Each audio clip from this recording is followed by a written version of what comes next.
কতগুলো শুটকি ছিল, কবের ছিল সেটা আমি নিজেও জানি না। তো আজকে বের করলাম শুটকি ভর্তা বানাবো, আর তারপর আবার পটলের খোসা দিয়ে, এই জন্য আমি খোসাগুলো নিয়ে নিছি।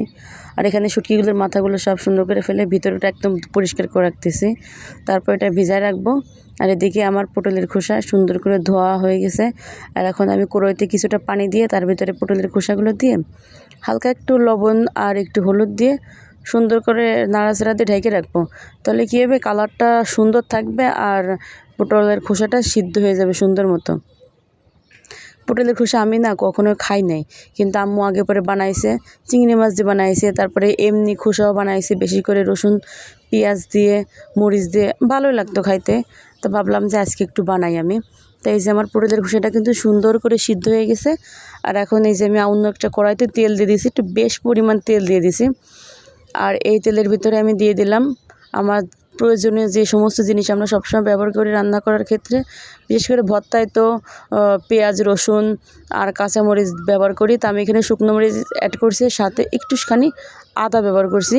দেওয়ার পর এটা সুন্দর করে আমি ভাজা ভাজা করে নেব। আসলে আদাটা দেওয়ার কারণ কি, আমি শুটকিটা অতটাও পছন্দ করি না, শুটকির গন্ধটা আমার কাছে একটুও ভালো লাগে না, তাই একটু আদা ইউজ করছি যাতে গন্ধটা না থাকে, ঝাঁঝালো গন্ধ। এখন সুন্দর করে আমার পেঁয়াজ রসুনটা যখন একটু ভাজা ভাজা এসছে, তখন একটু ইচ্ছা করছিল যে পালং শাক দিয়ে, কারণ যেহেতু সে পালং শাকের তরকারি রান্না করব, আগের থেকে কোটা বসা ছিল, তাই একটু পালং শাক দিয়ে দিছি। আপনারা না দিলে নাও দিতে পারেন, আমার কাছে পালং শাক দেওয়াতে একটু ভালোই হয়েছে, একটু বেশি হয়েছে, আর কালারটাও সুন্দর আসবে না তাই।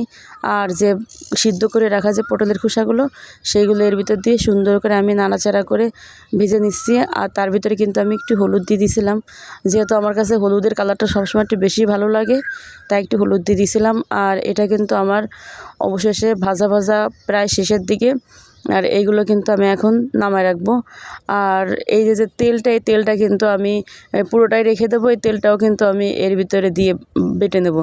আর এটা আসলে আমি ব্লেন্ডার করব, তো যার কারণে এত গরমটা আসলে করা যাবে না, এটা একটু রেস্টে রাখলাম আধা ঘন্টার মতো। আধা ঘন্টা পর আবার চলে আসলাম, যখন একদম ঠান্ডা হয়ে গেছে ব্লেন্ডারে চলে আসলাম।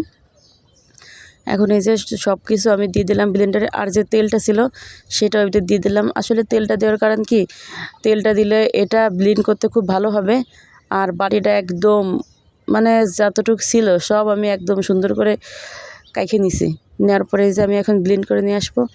আর এই তেলের কারণে কিন্তু ব্লেন্ডটা এত সুন্দর হয়েছে, অনেকটাই সুন্দর হয়েছে, আর একটুও দানা নাই, অনেক সুন্দর মিহি হয়েছে। আর এটা দিয়ে ভাত মাখাইছিলাম একদম সবুজ, যেহেতু পালং শাক দিয়েছিলাম এই জন্য সবুজ হয়েছিল। আর আসলে রোজা রমজান মাসে ওইভাবে খাওয়ানো দেখানো হয় নাই, আর সময়ও পাই নাই এতটুকুই। সবাই ভালো থাকবেন, আল্লাহ হাফেজ।